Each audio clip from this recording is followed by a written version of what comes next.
Welcome to the Renegade Yogi Podcast Experience.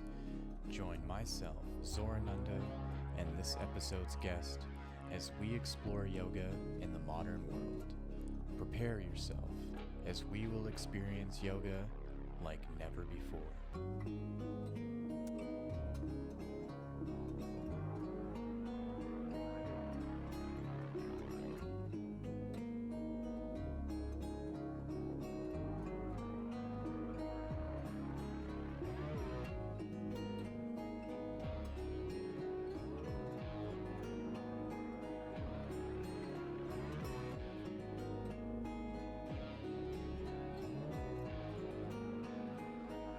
Hi, and welcome to the Renegade Yogi Podcast Experience.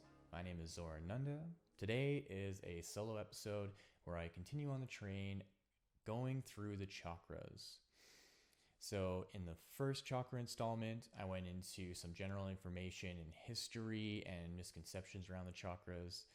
The second, I went into the first chakra, Muladhara chakra, everything that it's about concerning the location, the shape, the yantra, the little bija mantra that's involved, the psychological and behavioral components, its element.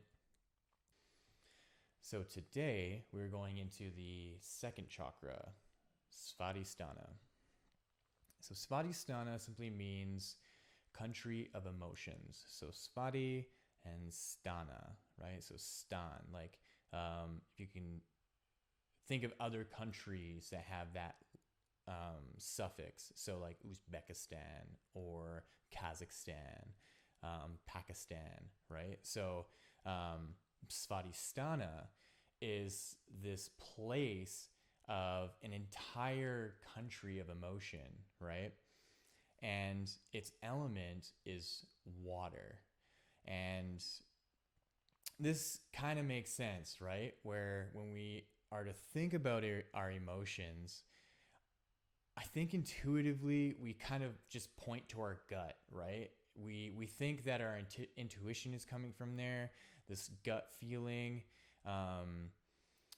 where we don't really think of our emotions coming from our brain. It's like we use our brain to try to communicate our emotions, but it's overall more of a fluid body feeling. And its location is right at the level of the reproductive organs. And that's really important, as you'll see that we'll get into. So for those of you just listening, go to DuckDuckGo or Google or whatever and look up Svadhisthana chakra. So it's spelled Svadhisthana,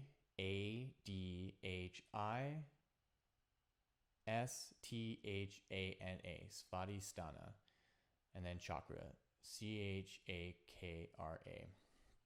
So it took me a little while to find the most accurate one. So what you'll want to look for is not the orange one, but one with 6 red petals. And on the inside of the circle, there's a very large kind of golden light brown symbol. There are 2 figures in the middle, and then there's an alligator, and then there's a gray crescent moon. So if you don't find that exact one, just something close to that so that you can kind of follow along with what I'm explaining. So the things that we're going to look at the most here are the big golden symbol and the crescent moon.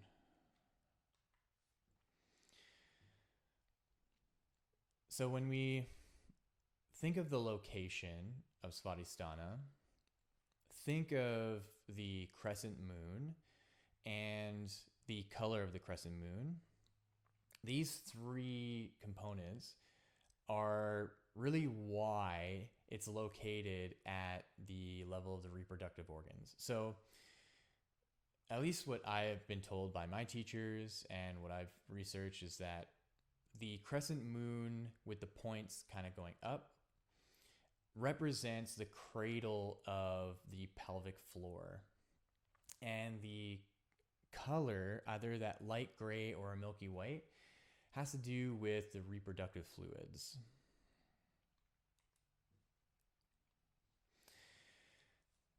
And this gets into something really important regarding Svadhisthana, because it is and has been the most controversial out of them because of how it directly correlates to and works with sexual energy, or the forces around reproduction, right? Because if you think about it, these fluids in us are the literal creative blocks to forming life, human life. So the location of Svadhisthana chakra, the crescent moon with the points facing up, and the color of the moon are three important aspects that really indicate why it's located at the level of reproductive organs.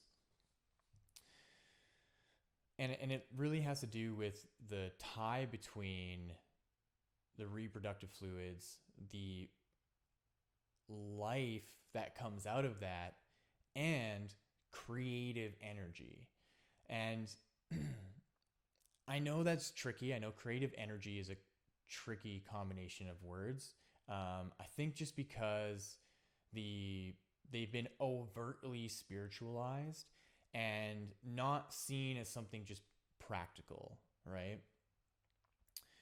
And so the way that I like to approach the understanding of the force that I have within me to create life and the utilization of its creativity is up to me personally. And I think this is something really important to realize as just a human being, because largely we're inundated with all kinds of inadvertent pressure or seemingly advertent pressure to be hypersexualized.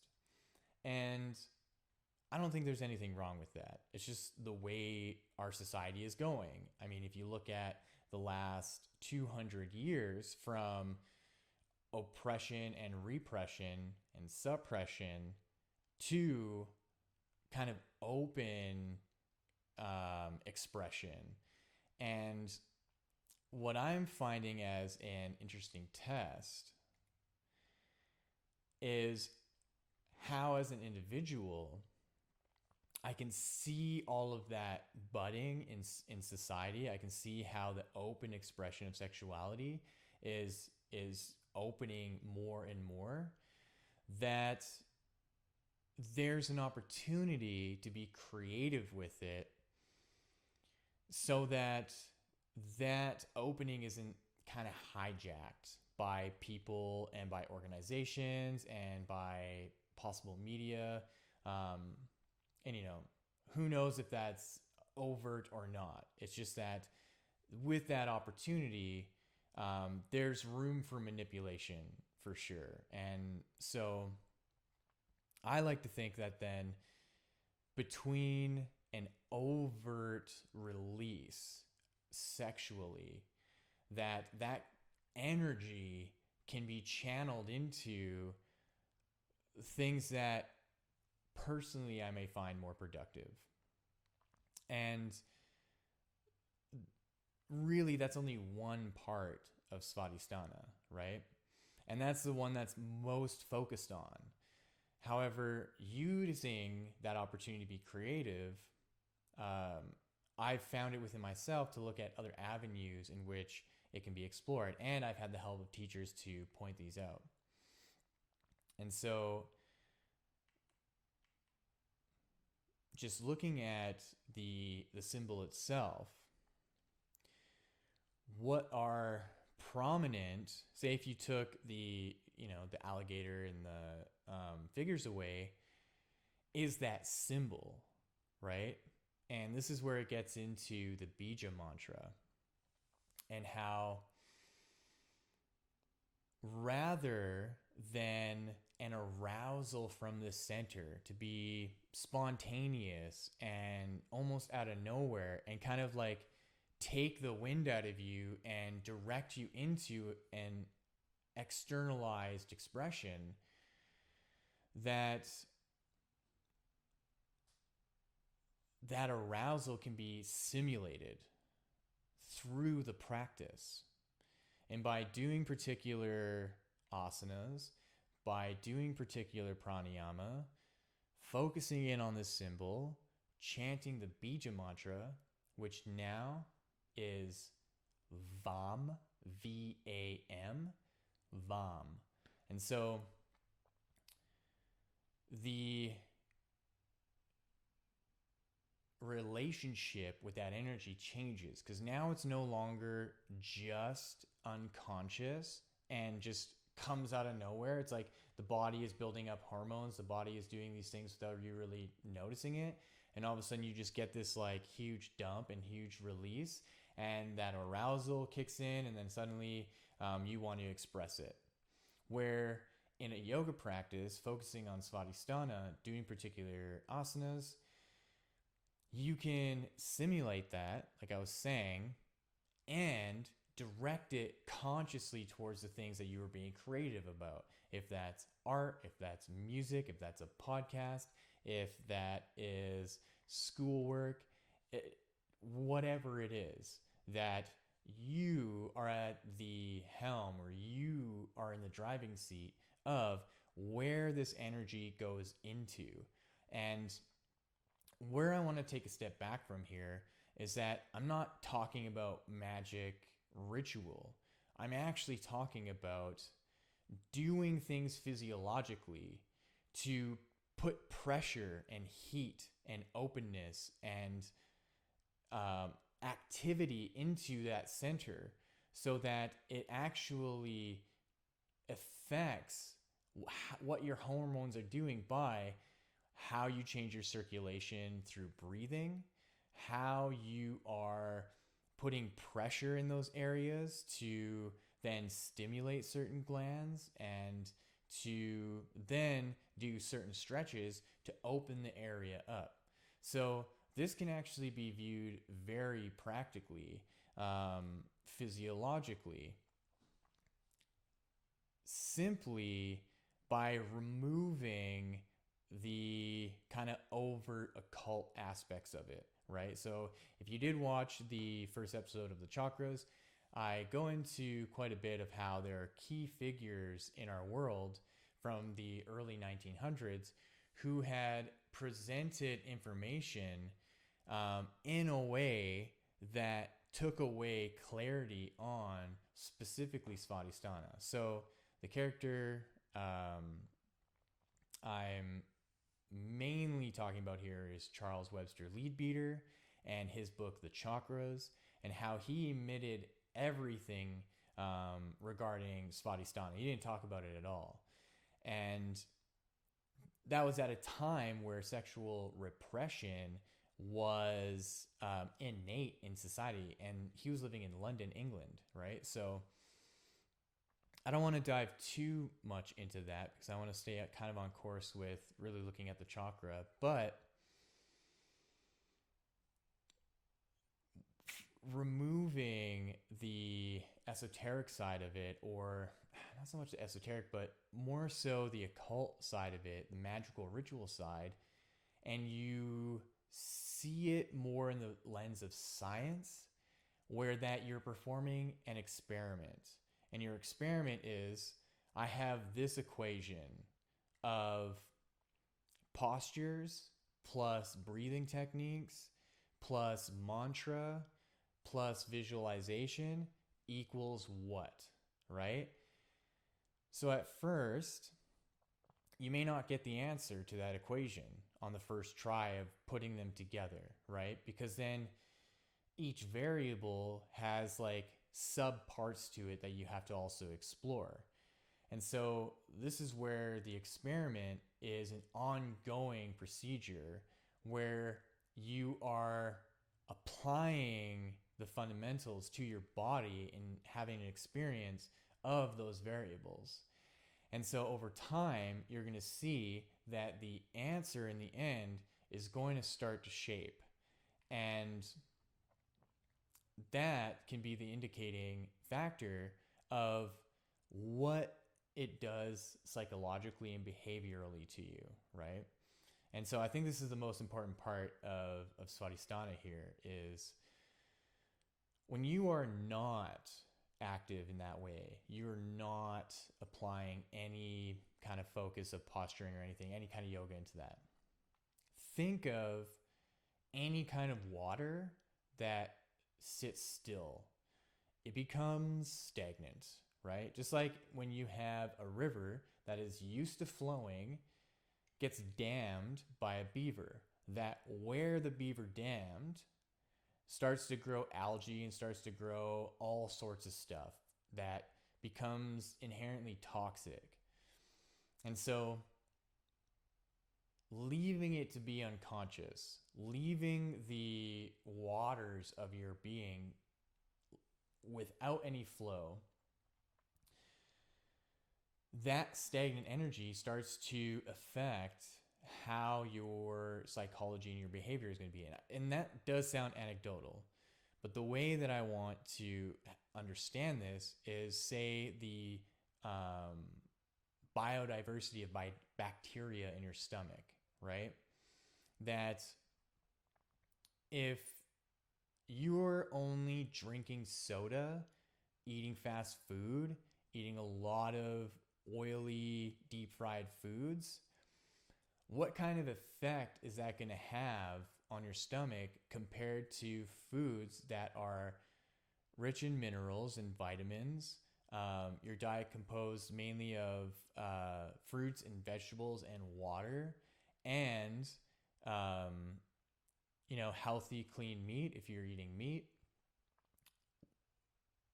I think there's a clear comparison here of what the state of the digestive system is going to be.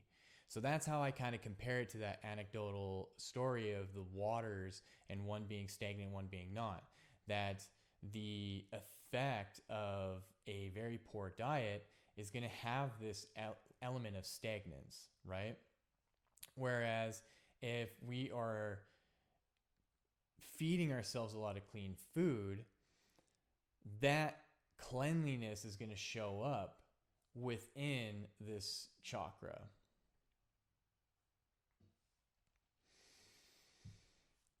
So I just want to take a step back for a second and recognize that the relationship with an idea like Svadhisthana is known just as that. It's an idea. And it's up to us to create the relationship with our actual body with that idea and to see what comes out of it, right? And what I've found come out of it is when I've done the work on that center, I've done the posturing, I've done the breathing techniques, I enabled there to be flow so there isn't any damming, that my relationships to other people becomes more harmonious. And so that kind of clean feeling within myself is outwardly expressed, right? Without so much needing effort. So I don't really have to think of it so much. I don't have to say to myself, oh my God, okay, I'm just getting so angry at this person, just who they are, like everything they are, they're just super annoying. And I have to stop myself from doing that.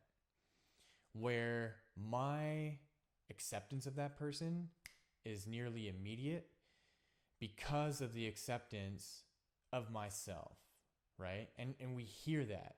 However, here's another level to it. Most of us have gone through some kind of sexual repression. or suppression or even oppression. And through any one of those, there comes insecurities and doubts. And what I've found is by channeling that sexual energy in, and by doing the work to look at it, to look at my suppressions and oppressions and repressions, and to utilize that creative force to feed me and to feed the outpouring of creation through my music, these kind of podcasts, whatever other art, through my work, through my relationship, that the triggering is no longer there. Just want to take a moment to talk about my new book, Future Life Progression, Meeting Your Future Self. Meeting Your Future Self is a manual of exercises and meditations that I've put together over the last 12 years of practicing, studying, and teaching yoga here locally and all over the world.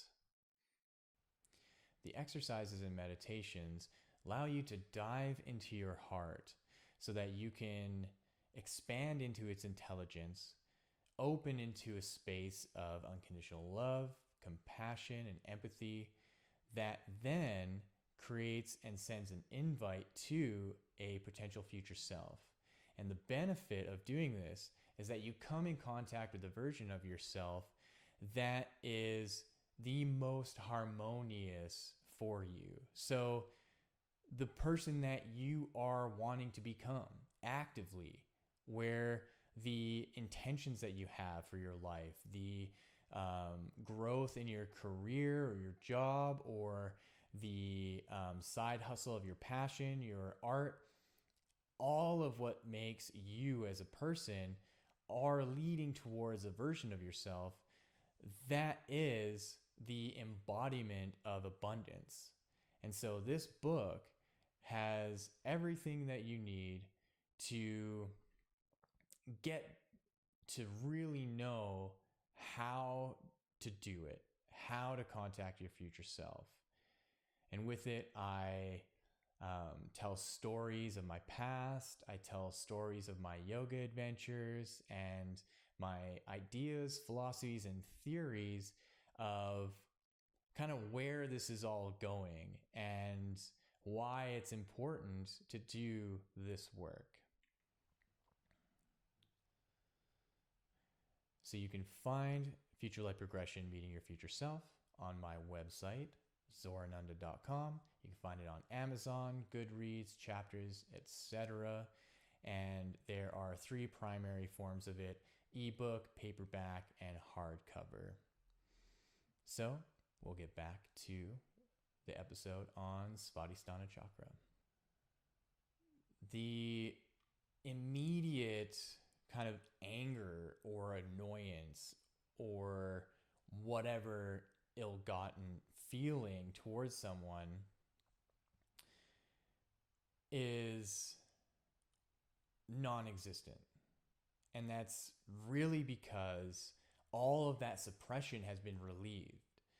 And the acceptance of what I've gone through and who I am is much more powerful and can exude out of me without even having to think about it. And I know that sounds like bullshit, because at any point, anyone can be super annoying. So, however, for myself personally, I've really come to terms with my immediate impression and approach to someone. And so that when I look at them,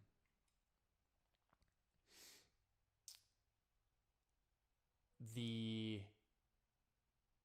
relief of not having to judge them comes out of that presence of I have acceptance for myself and how I am and who I am, and I've practiced and I've implemented that acceptance for years. And now I can interact with other people and not feel the shame intuitively and unconsciously of the repression that I've been subjected to and the insecurity that comes out of it.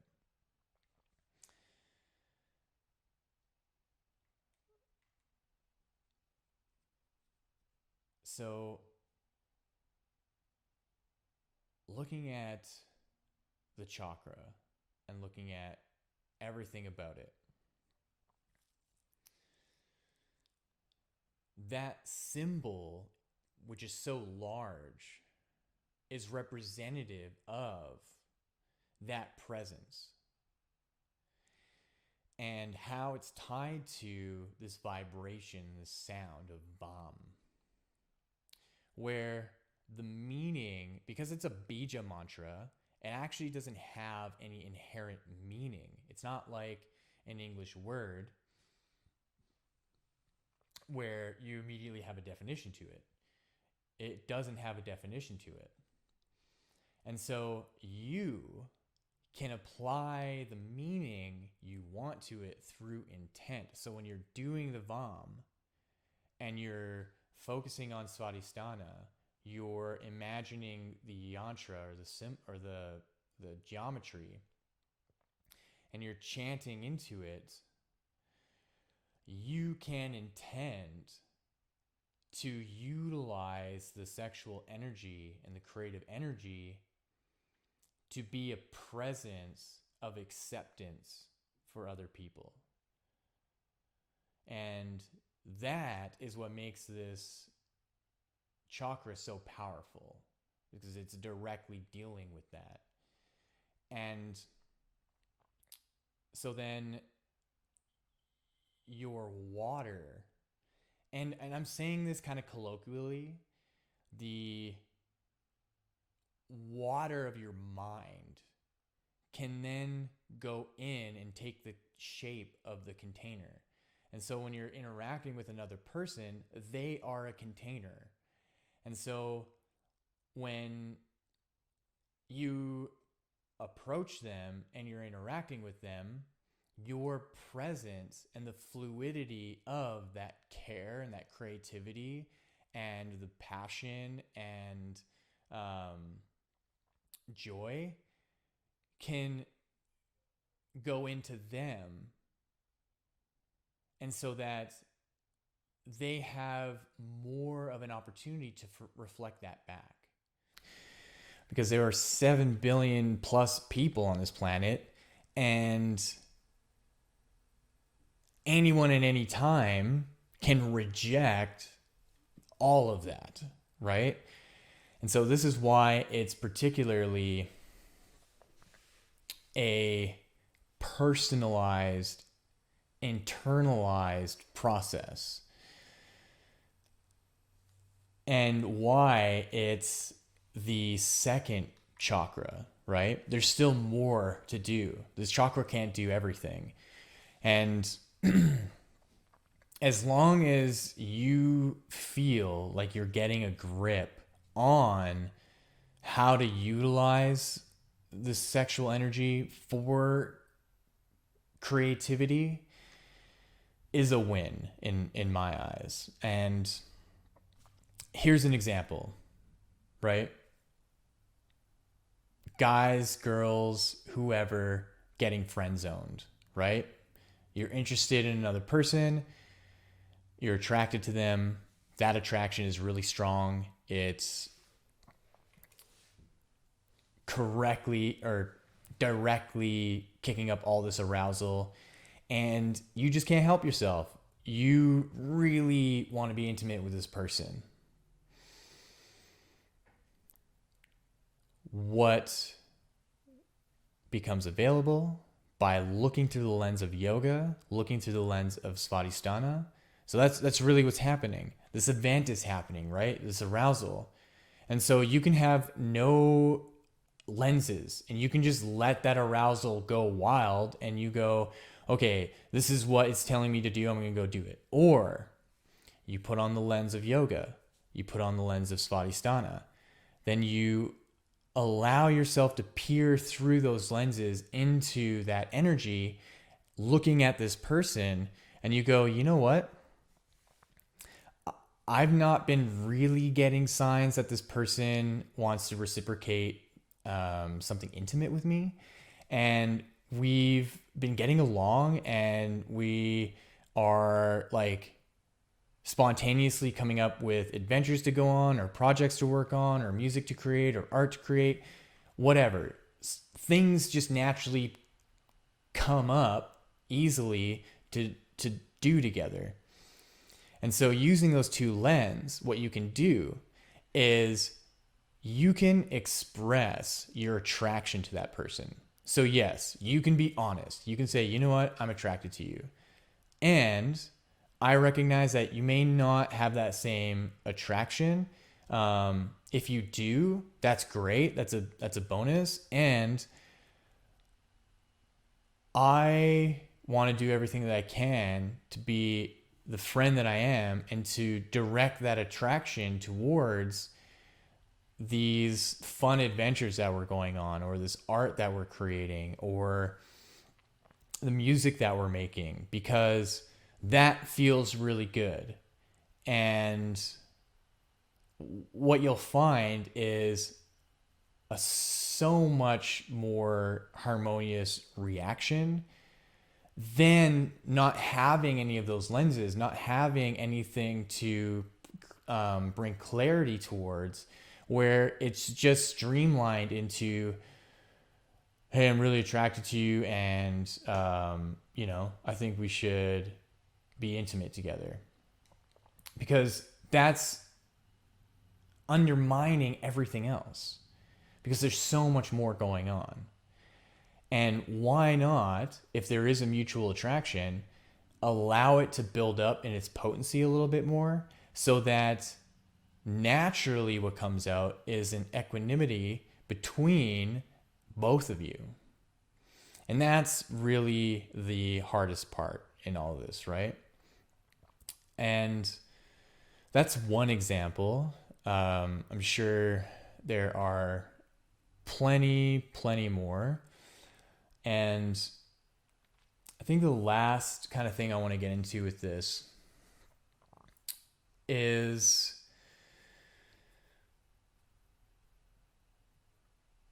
the patience that's involved and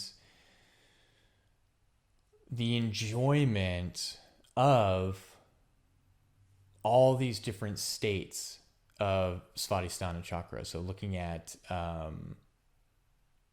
the state of water, right?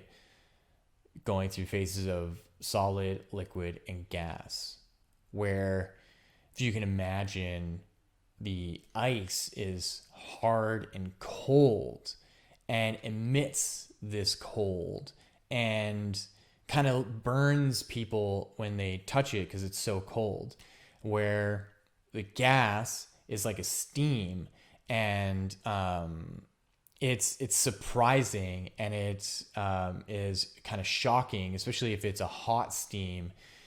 And then there's fluidity and liquid and water that can form to its environment, right? That can be put into a container and take the shape of its container. And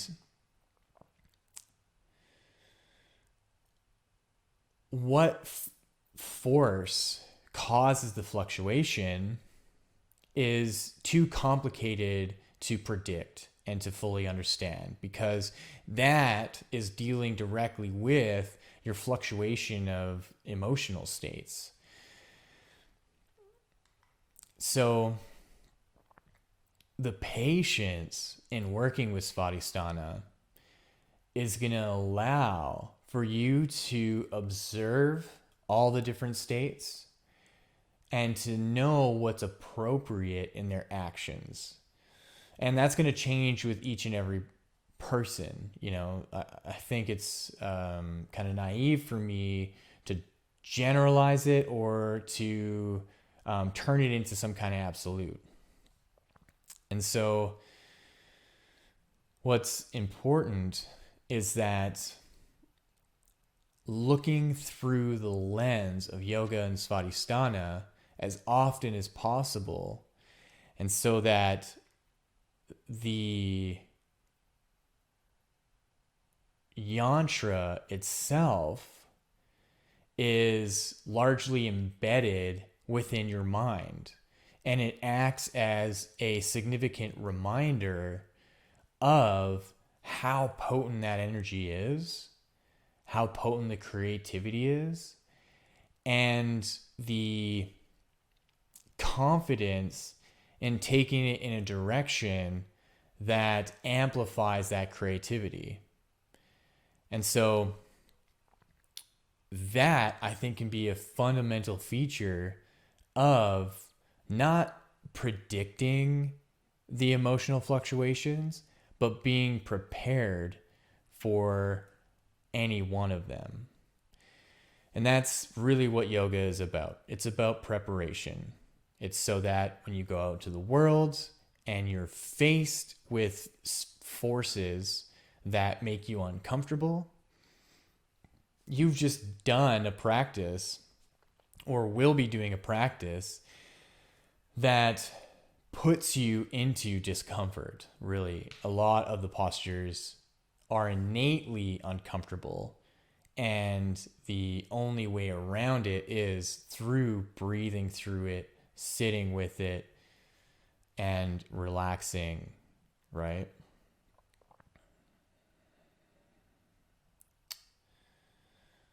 So I think I'll leave it there. Thank you for tuning in. Thank you for watching, for listening. You can find me on Instagram at yogi.zorananda. My website is zorananda.com. This is also streamed in a variety of different places, but most importantly, like, subscribe, hit the bell button so you can get notifications for more of these episodes. The next episode, I'm going to be interviewing another guest. So thank you. Have a wonderful rest of your day and enjoy.